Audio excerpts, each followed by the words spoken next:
సినిమాయి నమః. నేను mister B. నా మాట సూటిగా ఉంటది, మ్యాటర్ క్లియర్ గా ఉంటుంది. మీరు చూస్తున్నారు మిస్టర్ బి ఛానల్. ఈ వీడియోలో మనం మాట్లాడుకుందాం. మాట్లాడుకోవడానికి ఏముంది విశేషం? అవే కదా పండక్కి రిలీజ్ అయిన సినిమాలకు సంబంధించిన కలెక్షన్స్ రిపోర్టే కదా. మాట్లాడుకుందాం వాటి గురించి. ఈ వీడియోలో ఇంకొక ఇంట్రెస్టింగ్ టాపిక్ కూడా ఉంది. మిస్ అవ్వద్దు, ఫాలో అవ్వండి. పండగ సెలవులన్నీ కంప్లీట్ అయిపోయాయి, కానీ పండగ సందడి కంప్లీట్ అవ్వలేదు. పండగ సినిమాల తీవ్రత బాక్స్ ఆఫీస్ దగ్గర కంప్లీట్ అవ్వలేదు, కంటిన్యూ అవుతుంది. చాలా ఇంట్రెస్టింగ్ గా, చాలా స్ట్రాంగ్ గా కంటిన్యూ అవుతుంది. వర్కింగ్ డే లో కూడా బ్లాక్ బాస్టర్ టాక్ తెచ్చుకున్న సినిమాలు ఇంట్రెస్టింగ్ గా హోల్డ్ ప్రదర్శిస్తున్నాయి. సెలవులు అయిపోయినా కూడా థియేటర్స్ లో వాటి జాతర కంటిన్యూ అవుద్ది. చాలా రోజుల పాటు కంటిన్యూ అవుద్ది అనే స్ట్రాంగ్ సిగ్నల్స్ మండే రోజున అడ్వాన్స్ బుకింగ్స్ తో కనిపిస్తున్నాయి, ఆక్యుపెన్సీస్ తో కనిపిస్తున్నాయి. సంక్రాంతికి విన్నర్స్ గా నిలిచిన 3 సినిమాలకి కూడా మంచి లాంగ్ రన్ ఉండబోతుంది. మనశంకర వరప్రసాద్ గారు ఈ సినిమా ఫస్ట్ వీక్ కంప్లీట్ చేసుకుంది బాక్స్ ఆఫీస్ దగ్గర. రిలీజ్ అయిన దగ్గర నుంచి 7 రోజుల పాటు బీభత్సమైన జాతర, రికార్డు బ్రేకింగ్ జాతర, అన్బిలీవబుల్ మెగా జాతర నడిచింది. అంతే కంటిన్యూ అవుతుంది. 8వ రోజున కూడా ఆక్యుపెన్సీస్ బాగున్నాయి, ఎక్సలెంట్ నెంబర్స్ పడతాయి. మెగాస్టార్ కెరియర్ బెస్ట్ నెంబర్స్ 8వ రోజున కూడా రిపోర్ట్ అయినా ఆశ్చర్యపోవడం అవసరం లేదు. 7వ రోజుకు వచ్చేప్పటికి ఏపీ తెలంగాణ వరకు ఇండస్ట్రీ రికార్డు రిపోర్ట్ చేసింది. అందుకు ముందు ఏ సినిమా కూడా 7వ రోజున అంత పెద్ద నెంబర్ ని రిపోర్ట్ చేయలేదు. 15 కోట్ల వరకు ఉంది షేర్. 2 తెలుగు రాష్ట్రాల వరకే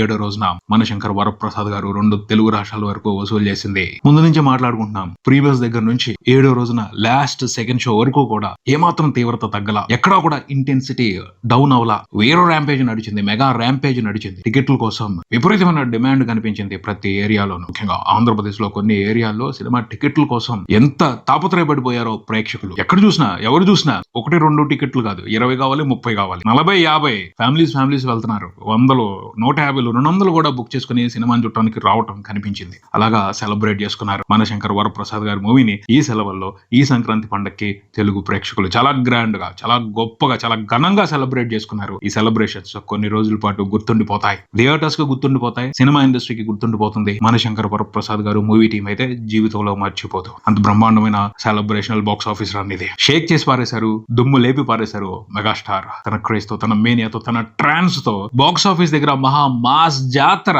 కంటిన్యూ చేశారు. పూనకాలు ఎక్స్పీరియన్సే ఫ్యాన్స్ అందరికీ కూడాను. ఫ్యామిలీ ఆడియన్స్ ఈ సినిమాను ఒక బాధ్యతగా తీసుకుని శ్రద్ధగా వచ్చి ఎంకరేజ్ చేశారనే చెప్పాలి. అనిల్ రావుపూడి మీద అభిమానం, అతని బ్రాండ్ వాల్యూ అది సూపర్ గా పనిచేసింది. ఆనవాయితీ పండుగ అంటే పప్పులు వండుకొని తినాలి, మంచి మంచి రుచికరమైన వంటలు చేసుకుని తినాలి, సంస్కృతి సాంప్రదాయాలకు తగ్గట్టు చేయాల్సినవన్నీ చేయాలి, సినిమాకు కూడా వెళ్ళాలి. అప్పుడే సంక్రాంతి పండుగ కంప్లీట్ అవుద్ది. అదే పెట్టుకున్నారు ప్రతి ఒక్కళ్ళు మనసులో. ప్రతి కుటుంబం ఆ విషయాన్ని ఒక ఆనవాయితీగా పెట్టుకుని దానికి తగ్గట్టుగానే థియేటర్స్ కి వచ్చి సూపర్ గా పండగకి రిలీజ్ అయిన 3 సినిమాలకి వండర్ఫుల్ సపోర్ట్ ఇచ్చారని చెప్పాలి. అందులో విభత్సమైన బిగ్గెస్ట్ సపోర్ట్ మాత్రం మనశంకర్ వరప్రసాద్ గారు మూవీకే వెళ్ళింది. అందుకనే సినిమా వారం రోజుల్లో మెగాస్టార్ కెరియర్ బెస్ట్ నెంబర్స్ పెట్టేసింది. ఎక్కడికక్కడ ప్రతి ఏరియాలోనూ కెరియర్ బెస్ట్ నెంబర్స్. ఓవర్సీస్ లో మనశంకర్ వరప్రసాద్ గారి మూవీ అమెరికాతో కలిపి మిగతా అన్ని దేశాల్లో కూడా టోటల్ గా రిపోర్ట్ చేసిన నెంబర్ చూసుకుంటే $3.7 మిలియన్ వరకు ఉంది. అమెరికా వరకు దగ్గరగా $3 మిలియన్ నడుస్తుంది. $3 మిలియన్ మార్క్ ని ఫుల్ రన్ లో మనశంకర్ వరప్రసాద్ గారు అమెరికాలో టచ్ చేసే అవకాశం కనపడుతుంది. ఇంకా ఉందిగా రన్ అయిపోలా. ఇంకా 2 వారాల పాటు సినిమాకి సూపర్ రన్ ఉంటుంది. నోటెడ్ సినిమాలు రావటం లేదు, జాతర కొనసాగుద్ది. 2 తెలుగు స్టేట్స్ లో కూడా అదే పరిస్థితి. రీజనల్ ఫిల్మ్ గా చూసుకుంటే ఇండస్ట్రీ హిట్ మీద టార్గెట్ చేశారు మనశంకర్ వరప్రసాద్ గారు. ఆయన సొంతం అయిపోద్ది. దానికి అనుకూలమైన పరిస్థితులు చాలా స్పష్టంగా కనబడుతున్నాయి. 175 కోట్లకు పైన షేర్ రావాలి, అంత నెంబర్ పడిపోతుందని కాన్ఫిడెంట్ గా విశ్లేషకులు మాట్లాడుతున్నారు. వాళ్ళైతే ఇండస్ట్రీ హిట్ సినిమా అనే మాట్లాడుకుంటున్నారు. పాన్ ఇండియా కాదు,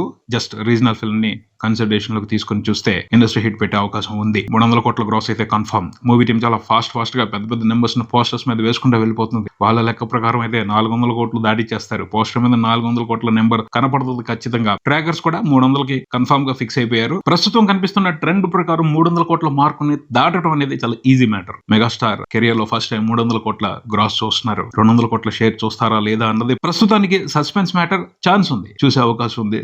జరిగితే మాత్రం చాలా పెద్ద సంచలనమే అవుతుంది. చూడాలి మరి ఏం జరుగుతుందో. 7 రోజుల్లో చూసుకుంటే సినిమా 2 తెలుగు రాష్ట్రాల వరకు దాదాపు దగ్గరగా 120 కోట్ల వరకు షేర్ రిపోర్ట్ చేసింది. 2 తెలుగు రాష్ట్రాల వరకే. వరల్డ్ వైడ్ చూసుకుంటే ఆ నెంబర్ 145 కోట్లకు పైన ఉంది. దగ్గరగా 150 కోట్లు ఉంది. గ్రాస్ చూసుకుంటే మూవీ టీం 290 కోట్లు వేసింది పోస్టర్ మీద. ట్రాకర్స్ కూడా 240-250 మధ్యన నెంబర్స్ చూపిస్తా ఉన్నారు. వారం రోజుల్లో జరిగిన జాతర ఇది. ఇంకా ఉంది. ఇంకొక 2 వారాలు అయితే సూపర్ రన్ ఉంటది సినిమాకి. ఈ లోపు ఇంకెన్ని సంచలనాలు, ఇంకెన్ని రికార్డులు రిపోర్ట్ అవుతాయో వేచి చూడాలి. స్పష్టంగా అర్థమైపోతుంది ఈ సంక్రాంతికి విన్నర్స్ ఈ ముగ్గురే అని. మనశంకర్ వరప్రసాద్ గారు, అనగనగా ఒక రాజు, నారి నారి నడుమ మురారి, వీళ్ళు విన్నర్సే. కానీ వీరుడు మాత్రం అతనే అని చెప్తాను. ఇది ఈ వీడియోలో నేను మాట్లాడుతున్న స్పెషల్ టాపిక్. శ్రద్ధగా ఫాలో అవ్వండి. యుద్ధం గెలవకపోయినా ఓడిపోయిన వైపు కూడా వీరులు ఉంటారు. అవునా కదా? ఆలోచించండి. ఒక జట్టు ఓడిపోవచ్చు, కానీ అందులో కూడా వీరులు ఉంటారు. క్రికెట్ మ్యాచే తీసుకుందాం. నిన్న న్యూజిలాండ్ తో ఇండియా మ్యాచ్ ఆడింది. వీరోచితంగా సెంచరీ చేశాడు విరాట్ కోహ్లీ, అయినా టీం ఓడిపోయింది. ఎందుకని? ప్రతిసారి టైం మన వైపే ఉండాలనేవి లేదు. కొన్నిసార్లు కష్టపడినా కూడా అనుకూలమైన ఫలితాలు రాకపోవచ్చు. అంత మాత్రానికి పడిన కష్టం వృధా పోదు, చేసిన సాహసం వృధా పోదు. ఎఫర్ట్ కి రెస్పెక్ట్ ఇవ్వాలి. సినిమాల్లో కూడా అంతే. పోతే ఆ విషయానికి పెద్ద ఇంపార్టెన్స్ ఉండదు. ఇవ్వాలనే చెప్తాను నేనైతే. ఈ సంక్రాంతికి కూడా ఒక వీరుడు ఉన్నాడు. అతని ఎఫర్ట్ కి రెస్పెక్ట్ ఇవ్వాలి, అతన్ని గౌరవించాలి. ఎందుకంటే సినిమా తీయడం అంటే ప్రతిసారి కంఫర్ట్ గా సేఫ్ గేమ్ లో ఆడటానికి ఉండదు. కొంతమందికి మనసు ఒప్పదు, వాళ్ళు సాహసం చేయాలని ట్రై చేస్తారు. సేఫ్ గేమ్ ఆడటానికి, రిస్క్ తీసుకుని సాహసం చేయడానికి తేడా ఉంటుంది. సేఫ్ గేమ్ లో బయటపడిపోవడానికి అవకాశం ఎక్కువ. అదృష్టం కలిసింది అనుకోండి, జాక్ పోట్లు కొడతారు. బట్ సాహసం చేసినప్పుడు జరిగితే మంచి జరుగుద్ది, లేకపోతే దెబ్బ గట్టిగా పడుద్ది. కొన్నిసార్లు సాహసం చేసేటప్పుడు సేఫ్టీ ప్రికాషన్స్ తీసుకున్నప్పటికీ పరిస్థితులు అనుకూలించగా దెబ్బలు తగలొచ్చు. అలా ఈసారి దెబ్బలు తిన్న వీరుడు జనాల్ని పెద్దగా ఆకట్టుకోలేకపోయిన సినిమాలోనే ఉన్నాడు అని చెప్తాను నేను. ఆ సినిమా పేరు రాజాసాబ్. ఆ వీరుడు డైరెక్టర్ మారుతి. ఎందుకు చెప్తున్నాను అంటే, ఈ సంవత్సరం వచ్చిన 5 సినిమాల్లోకి ఒక డైరెక్టర్ గా ఎక్కువ కష్టపడింది, ఎక్కువ ప్రెషర్ తీసుకుంది, ఎక్కువ బాధ్యతని బరువుగా మోసింది డైరెక్టర్ మారుతిని. మిగతా సినిమాల డైరెక్టర్స్ కంటే ఆయనే ఎక్కువ కష్టపడ్డాడు. ఆయన కష్టం సినిమాలో స్పష్టంగా కనిపిస్తుంది. భారీగా బడ్జెట్ వచ్చేయటం అంటే కంఫర్ట్ పొజిషన్ లో ఉండటం కాదు. బడ్జెట్ ఇస్తే ఆ బడ్జెట్ ని మూటగా తీసుకెళ్లి ఒక చోట కుప్పగా పోస్తే సినిమా తయారైపోయి రాదు. ఆ బడ్జెట్ ని ప్రాపర్ గా ఉపయోగించి ఒక ప్రాసెస్ ప్రకారం సినిమాని తయారు చేయాలి. అది ఈజీ మ్యాటర్ కాదు. బోల్డంత ప్రెషర్ ఉంటుంది, బోల్డంత ఎఫర్ట్ పెట్టాలి, నిద్రలు ఉండవు, కష్టపడాలి. ఆ కష్టం ఎలా ఉంటుందో పడే వాళ్ళకి తెలుస్తుంది. ఆ సినిమాని చూసిన తర్వాత, ఆ సినిమాలో కనిపించిన కంటెంట్ చూసిన తర్వాత మారుతి ఎంత కష్టపడ్డారో అర్థం చేసుకునే వాళ్ళకి అర్థం అవుద్ది. మిగతా సినిమాలకు పనిచేసిన వాళ్ళందరికంటే కూడా 4-5 రెట్లు ఎక్కువ కష్టపడ్డాడు. కష్టం లేకపోతే ఆ సినిమాలో రాదు, ఆ సినిమాలో కంటెంట్ అలా కనిపించదు. ఇంకా చెప్పొచ్చు, మారుతి సేఫ్ గేమ్ ఆడొచ్చు. ఇంటర్వెల్ తర్వాత ఒక 20 నిమిషాలు కామెడీ పోర్షన్ అదిరిపోయింది. అదే కంటెంట్ సినిమా అంతా కంటిన్యూ చేసి ఉన్నట్టయితే వేరే రకంగా ఉండేది వ్యవహారం. ప్రభాస్ టైమింగ్ అదిరిపోయింది, కామెడీ సింక్ కరెక్ట్ గా ఉంది. అదే మాదిరి కంటెంట్ సినిమా అంతా కంటిన్యూ చేసి ఉన్నట్టయితే, సింపుల్ గా తీసేసి ఉన్నట్టయితే ఈ సంక్రాంతికి వేరే లెవెల్ జాతర జరిగి ఉండేది రాజాసాబ్ మూవీతో కూడా. బట్ మారుతి అవకాశం దొరికింది, పెద్ద స్టార్ దొరికాడు, పెద్ద బడ్జెట్ దొరికింది, సాహసం చేయాలని నిర్ణయించుకున్నాడు. అందులో కొన్ని మిస్టేక్లు జరిగాయి, ప్రాపర్ గా క్యాలిక్యులేషన్స్ పడలేదు. తను పాన్ ఇండియా సినిమా తీయాలి, ప్రభాస్ రేంజ్ ని ఇంకొక లెవెల్ కి తీసుకువెళ్ళాలి, నాకు అవకాశం దొరికింది కదా ఎందుకు ఉపయోగించుకోకూడదు అని సాహసం చేశారు. అందులో రిస్క్ ఎక్కువైంది. సేఫ్టీ ప్రికాషన్స్ తీసుకున్నప్పటికీ అవి అతనికి ఉపయోగపడలేదు. అందుకనే డ్యామేజ్ జరిగింది. డ్యామేజ్ జరిగినంత మాత్రాన ఎఫర్ట్ కాకుండా పోదు. ఆ వీరుడు చేసిన సాహసానికి వాల్యూ లేకుండా పోదు. అది గుర్తుపెట్టుకోవాలి. నా ఉద్దేశం ప్రకారం అయితే ఈ సంక్రాంతి సీజన్ లో వీరుడు డైరెక్టర్ మారుతినే. అతను విన్నర్ కాకపోవచ్చు, బట్ అతని ఎఫర్ట్ కి రెస్పెక్ట్ ఇవ్వాల్సిందే. నేను అప్రిషియేట్ చేస్తున్నాను ఆయన ఎఫర్ట్ ని. ఆల్ ది బెస్ట్ మారుతి గారు, బెటర్ లక్ నెక్స్ట్ టైం. తర్వాత అనగనగా ఒక రాజు. ఈ సినిమా కూడా బాక్స్ ఆఫీస్ దగ్గర అన్బిలీవబుల్ ర్యాంపేజ్ ని కంటిన్యూ చేస్తుంది. పండగ సినిమా అది, పండగ సందడి ఉంది ఈ సినిమాలో. ఆ అడ్వాంటేజ్ ని ఉపయోగించుకుని మంచిగా కలెక్షన్స్ డ్రా చేస్తుంది ఎక్కడికక్కడ. అనగనగా ఒక రాజు మూవీ టీమ్ 100 కోట్ల పోస్టర్ వేసేసింది. డ్రీమ్ పోస్టర్ అది నవీన్ పొలిసిటీకి. అతని లీగ్ మారిపోయింది, అతని రేంజ్ మారిపోయింది. ఇకపైన అతని నుంచి వచ్చే సినిమాల లెక్క కూడా వేరుగా ఉంటుంది. Cinema break even complete చేసేసుకుంది.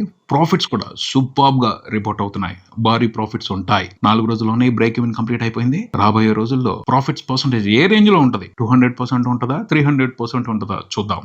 Next నారి నారి నడుమ మురారి. సోమవారం నుంచి థియేటర్స్ వచ్చాయి. ఇక్కడి నుంచి పండుగ మళ్ళీ మొదలవుతుంది అని మూవీ టీం పోస్టర్ వేసుకుంది. ఎస్, వాళ్ళు కొత్తగా మళ్ళీ పండగ మొదలు పెట్టుకోవచ్చు. సినిమా కంటెంట్ కి సంబంధించి పబ్లిక్ లో సూపర్ స్ట్రాంగ్ పాజిటివ్ ఒపీనియన్ ఉంది. దానికి తగ్గట్టు ఈ సినిమా కూడా రాబోయే 2 వారాల్లో మంచిగా కలెక్షన్స్ డ్రా చేయొచ్చు. ఫ్యామిలీ ఆడియన్స్ నుంచి సపోర్ట్ తీసుకుని భారీ బ్లాక్ బస్టర్ అయ్యే అవకాశం అయితే ఉంది. సినిమా కూడా 4 రోజుల్లో బ్రేక్ ఈవెన్ కంప్లీట్ చేసేసుకుంది వరల్డ్ వైడ్. 14వ తారీఖున ఈవినింగ్ షోస్ పడ్డాయి, అంటే ప్రీమియర్స్ పడ్డాయి. ప్రీమియర్స్ తో కలుపుకుని 4 రోజుల్లో సినిమా బ్రేక్ ఈవెన్ కంప్లీట్ చేసేసుకుంది. 10 కోట్లకు పైన షేర్ వచ్చేసింది. మండే నుంచి ప్రాఫిట్ రన్నే. సినిమాతో బిజినెస్ లో ఇన్వాల్వ్ అయి ఉన్న వాళ్ళు జాక్ పాట్లు కొడతారు, అందులో అనుమానమే లేదు. ఇక్కడ కూడా 200%, 300% ప్రాఫిట్స్ ఉంటాయి. ఆ జాతర ఎలా కంటిన్యూ అవుద్ది, ఆ నెంబర్స్ ఎలా పడతాయి, ఈ సినిమాకి తెలుగు ప్రేక్షకులు ఫుల్ రన్ లో ఏ రేంజ్ లో సక్సెస్ ఇస్తారు మాట్లాడుకుందాం. రాబోయే వీడియోలో మాట్లాడుకుంటూ ఉందాం. ఇది ఇక్కడికి మరో వీడియోతో మళ్ళీ కలుద్దాం. ఈ వీడియో మీకు నచ్చితే లైక్ చేయండి, మీ ఫ్రెండ్స్ తో షేర్ చేసుకోండి, మీ అభిప్రాయాన్ని కామెంట్ చేయండి, ఈ ఛానల్ ని సబ్స్క్రైబ్ చేయండి. నేను mister B. Keep watching mister B channel. Thank you.